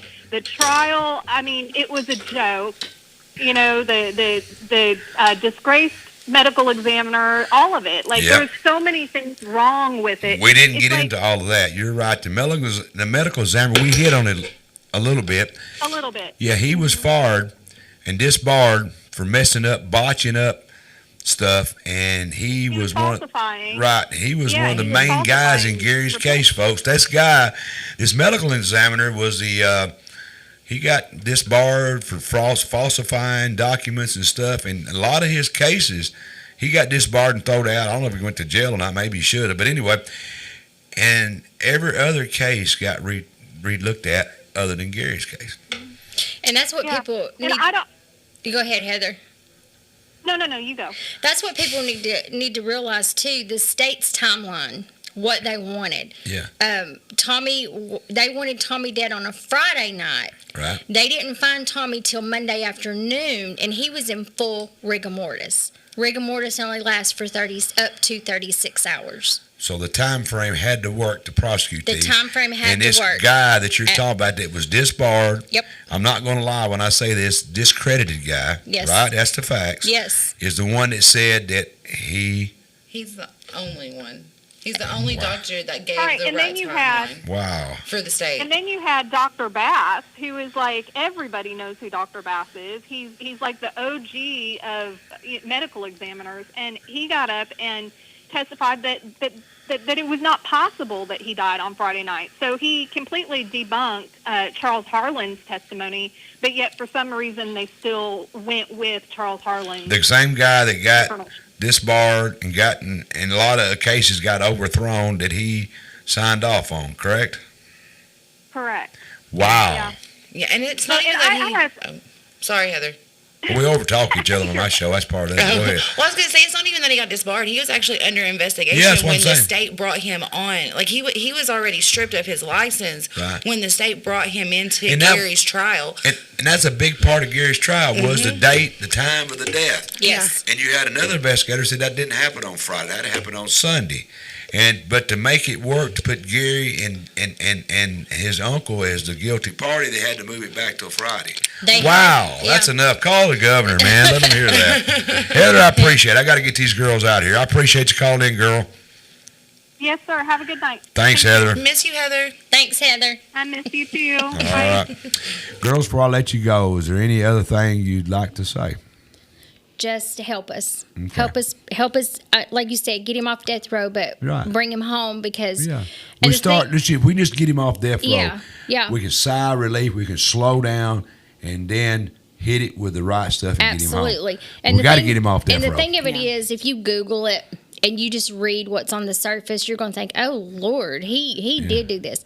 You've got to, like you said, peel that onion back, and you've got to dig deep in it. And anything that we ever say or that we ever tell about it, we can back it up. Right. We can back every bit of it up. We have all the transcripts and all the documents. But we just need help. So please, just help us. We have been knocking and pushing at I've the seen governor. you on channel, all the TV channels in Nashville, Ricky. We've seen them on TV up there, getting the governor. And I thought, and I have spoken a little bit with Ferrier, Dennis Ferrier, and just briefly, he was in Boston. I couldn't get him to talk to. We just kind of text a little bit, and there's a lot of major networks that picked this up. Yep. But I don't know why it hasn't gotten to the governor's ear. I think it has. He just. It's his last It's year. not his. I don't know. I don't want to say he doesn't care. Well, I'm sure he's a Christian man, but he's probably hearing from everybody else I'm sure he's probably missed all this guy's guilty. He had 3 trials. Absolutely. It's a done deal. He's guilty. They're just barking, and he doesn't peel it back. That's right. That's right. And that's normal. And he has connections in Sevier County. Sure. He has connections, and I'm sure that's what they're telling him because there was, some of the representatives that was from our place, we found out that he was already going around and telling some of the representatives that we were trying to talk to, oh, them boys are guilty. They're guilty as sin. So somebody is telling him that. Right, I'm sure. Sometimes the main guy don't get all the information. Exactly. Because it's got to go, and I understand he can't answer the phone. Right. All right, girls, I'm going to let you go. But I'm going to tell you something. Everybody that comes on my show, I'm sure it's okay to do this tonight. Don't you think, Ricky? Oh, yeah. Everybody wants to know once they've been on there, are they part of the mafia? Are we? I had to think about it. But I'm going to make y'all official members of the Brewer Street Mafia. Thank you. You can read what it says on there. Read it out. I can't read what it says. Well, I'll tell you. You got your glasses. Official member. The Brewery Street Mafia. There you go. Heck yeah, thank you. We're members. Do we get T-shirts too? Yes. All right. I'm going to tell you how valuable that is. You remember this now. You take that little token right there, and 5 pennies, it'll get you a nickel. All right, girls, there you go. I'm glad we got a little laugh because it's been awful serious, but I'm glad that we got to. Ricky, I appreciate you, man. Thank you. That was a crazy one. We've done some crazy ones. They just keep going, don't they? Yeah. It's out there. Brother, I appreciate you, man. Appreciate you, Mike. We didn't have much to say. Even me, I was quiet. Hey, I'm listening. I love what you said earlier. You said I have to digest this tomorrow. Yeah. Everybody will digest this tomorrow. Yes. And that's not even the tip. Yeah. No, it's that's not even the tip of it. We could talk for hours, days and hours. I know. I can understand, and I appreciate Gary getting a call in and talk because he's wanted. Everybody's had to talk for him. Yes. And I want y'all to feel free to take the parts of him or whatever you want on my show, and you can cut it up and share anywhere you want to. Okay. We'll give you permission to do that because let him talk and let people hear the voice of who we're talking about. Sometimes you can't see the forest for the trees. And let's make sure that they know that Gary Sutton is a living, breathing human. And this voice in that picture will verify that. Yes. All right, girls, y'all, I pray for y'all and Godspeed and the best of luck. And it's you're gonna need it. I hate to say that, but we're going to need some luck. And we're going to need absolutely God do. on our side. Amen. And we're going to have to believe in the justice system. Sometimes it can fail us, but we've got checks and balances in place for cases like this. And the last thing is either Governor Lee or Donald Trump. I think he could probably do something. Maybe somebody out there got connection with Donald Trump. I don't have none with him. Yeah, but I wish we could do something. All right, folks, there you go. We've been talking about the Gary Sutton case. He is scheduled to be executed here in the state of Tennessee December the 3rd of 2023. That's something that, if you're a believer in the death sentence, that's fine. Most of us are. But if this man is innocent, like he said, you heard from him. We put a voice with his face. Now he's not just a number, a statistic. He is a human being. And he says he's innocent. There's a lot of people working to prove he's innocent. So call the governor's office and just say, hey, you got a year. They're going to execute this man. Let's roll it back. Let's slow down. Let's peel it back and look and make sure. And that's all we're asked to do. Call the governor. And I want to thank you, Ricky, for coming in with me, brother. Always. Thank y'all girls for coming in. You. I want to thank you, my viewer. Without y'all guys watching me every week, I couldn't do what I do, which is sit up here and I don't know what the hell I do, but I do something. But anyway, thank my sponsors. Without y'all guys, I couldn't afford to turn the lights on, so it takes a whole community to keep his show going. I appreciate all of y'all. And if you haven't done it yet, reach over there and follow me. We're getting up there we're getting 1 million views and stuff like it. That's a lot, but I need more. And tell your friends about me. We want to be your go-to place for all the things we all want to know about. We carry on shows from everything. Ricky's in here a lot with me, and we'll talk about anything or anybody. We don't care. But tune in every week. And next week we got a great show. We got TEC coming on. We're going to talk about fiber optic. Yeah, I'm a little partial because they are the official internet provider for TEC. Yes, I cut commercials for them. But you know what? If y'all know me, I don't back and put my name on something if I don't believe in it. TEC, I do believe in. So tune in next week. Find out about TEC, how important download and upload and fiber optic and the price point. Make sure you're getting your bang for your buck. That's coming up next week right here on the Mike Weatherford Show. And anything else y'all want me to say before I go? Ricky, y'all girls got to help me. If you watched my show before, I'm going to tell them. Tune in next week, same time, same place, and like I always say, don't be late.